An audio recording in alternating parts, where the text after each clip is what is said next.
So like, next one would be like, what's your one thing that you know now that you wish you would have known in college?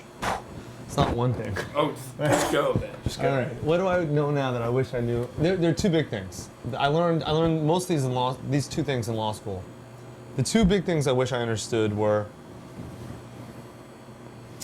There's more than two. There's so many. Nothing you do in high school or college is really that important. So relax and chill out and just like have fun and learn a lot and experience a lot and explore a lot, and don't get so stuck on if I get this internship or if I get in this grad school. That shit doesn't matter. No one's gonna lay on their deathbed and be like, oh man, I really wish I'd gotten that internship at IBM my junior year of college. But you are gonna lay on your deathbed and say, man, I'm so happy I took that semester in Barcelona or what the fuck ever, right? I kind of knew that in college a little bit, but not as much as I could have. I wish I'd understood. Definitely in college, a lot of young guys think that you have to lie and manipulate women to get laid, and I was kind of one of those when I was in college. And I understood later on, I learned later on, and I definitely know now, that's the worst thing to do if you want to get asked. The best thing is to be completely honest. Be honest with yourself about who you are and what you want, and be honest with women about what you want, and you're gonna find plenty of girls who want whatever. If you want to get married, you'll find girls who want that. You just want to fuck, you'll find girls who want that, anything in between. But it starts with honesty with yourself, and it ends with honesty with the girl. And then the other big thing was I cared. I used to go out a lot and do, you go out and you're like, man, I hope I get asked tonight. I learned how to release my desire and to just go out to have fun. I learned this in law school. And once you go out to just have fun, and you're like the fun, life of the party, center of attention guy, you can't beat the pussy off with a stick. It's like amazing. It's amazing. When I learned those kind of three things, that's kind of when my life just took off. And I'm like, okay, like this is working now. Yeah, if I'd known those at 18, I'd have been just a little bit ahead of the curve. Yeah. Okay, one of my good friends wanted me to ask, what's your favorite book of poetry to read on a quiet Saturday in?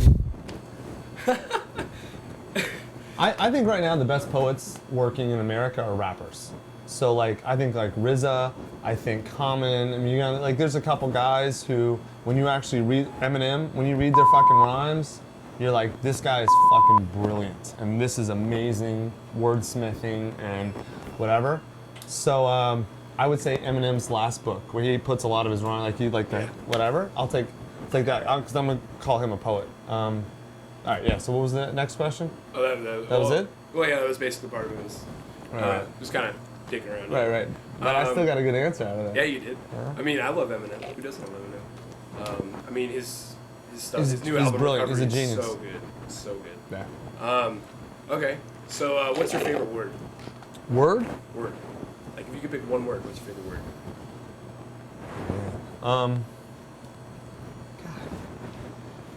There's almost too many to think. Pussy? Yeah. That's why I do. That's why every guy gets up in the morning and does anything. Yeah. Unless he's gay, and then it's dick, I guess. But whatever.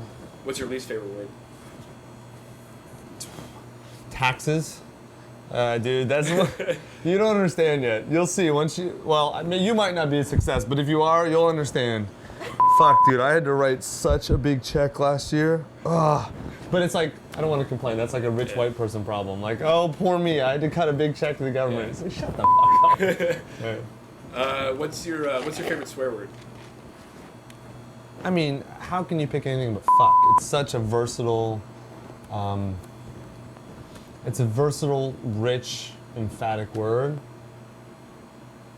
I like fuck. My favorite sort of curse, adjective to describe someone is shitbird. The one I like right now, I call everyone shitbird. That's my favorite one. Someone said that, and I'm like, that's fucking hilarious, and I took off with that. But overall, fuck is definitely my favorite curse word. Oh, nice. If you could do, when you were 10 years old, what did you want to do, with your life? No. I think I wanted to be Indiana Jones or something. I was fucking 10. What did I know, dude? I didn't have hair on my balls. I didn't know anything. Okay, if you could do one thing now besides what you're doing, what would you do? If that question makes any sense whatsoever. No, yeah, right. I don't know, dude. I get asked questions like that, if you weren't a writer, what would you be? I mean, that sort of counterfactual is impossible to answer. That's like saying if you were a woman, what would you be like? I don't know. Like, it would be, I have no, I don't know. My life for the last 8 years has been so dominated by this pursuit and writing and that kind of stuff. It's hard for me to imagine myself doing something else. But of course, if this hadn't worked, I would be doing something else. I don't know, dude. I really don't know. Anything. You could make up anything, and okay, yeah, sure. And pulling one from James Lipton from Actor Studio. Right. What's if there is a heaven, Right. and you arrive at the pearly gates, what do you want him to say? What do you want God to say to you? What I want him to say? Yeah. You had a well-lived life. Yeah. You did it. You lived your life, like, to the fullest, definitely. Something like that. Yeah. Something along the lines of, like, who was it? Someone had a great quote about that. Like, I don't want to tiptoe, through life and arrive safely at death. I want to, skid in, like, full of cuts and bruises, knowing that, like, I did everything there was to do. Yeah, no doubt. And then, okay, so I do have a couple friends Right. that think that you are the world's biggest asshole. Now, what would you like to say to them? I don't care. Okay, good. What do I have nothing to say?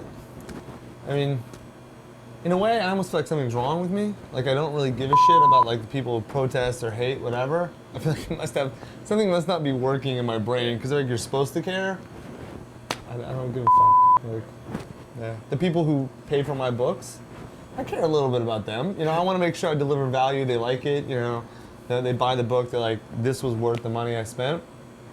People who don't, I don't give a shit. Yeah. And if you could, what's your favorite drink? Alcohol? Doesn't matter. Right now, so many new alcohols have been introduced the last 10 or 15 years, they've all sucked. The last 6 months, I moved to Austin, Texas, and they only sell this in Austin, I think. Maybe statewide in Texas. It's called Deep Eddy Sweet Tea Vodka. Do you know what sweet tea vodka is? Yeah. Well, like, it used to be like bartenders would mix it, right? This company like just did it in the bottle, but they use like organic tea. It's like sweet leaf tea or something, like the company Sweet Leaf. It's sort of like Snapple but better, and they use this really good vodka, and this shit is fucking addictive, dude. That's all I drink now. Like I drink, no vodka, barely any beer. It's all Deep Eddy now, and everyone in Austin drinks this shit. And like you'll see in the next couple of years, it's gonna spread across the country. And you'll remember, I'm the one who told you about it first. It's fucking amazing. No, hardly any hangovers. Fucking delicious. It tastes just like tea.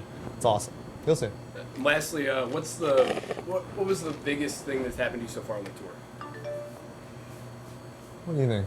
The Deaf Girls? Yes, absolutely. The night. So like the second or third night out, Brittany's my tour assistant, and she's like, like whatever, like things have had been relatively calm up to that point. And I'm like, just wait, Brittany, you'll see. Every now and then, every night out, most nights out with me are just like nights out with anybody else, basically normal. But every now and then, shit just coalesces and it becomes something crazy. So, long story short, we're walking down the street and coming from my signing, from a bar, went to signing, then a bar next to it. A bunch of people showed up. We're walking to the next bar, and I've got a midget on my shoulders. There's 5 deaf girls, and this girl's 6'3", holding the umbrella for me because it's raining.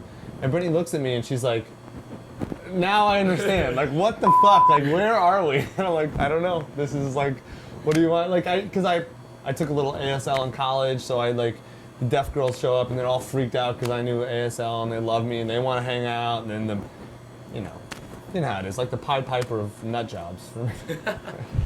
Well, I mean, that's all I got for you, I guess. Cool, man. I'm going to let you get to your signing, and that's all we got. Cool, man. Thanks. Nice to meet you, brother. Hey, dude, thanks. Nice to meet you, too.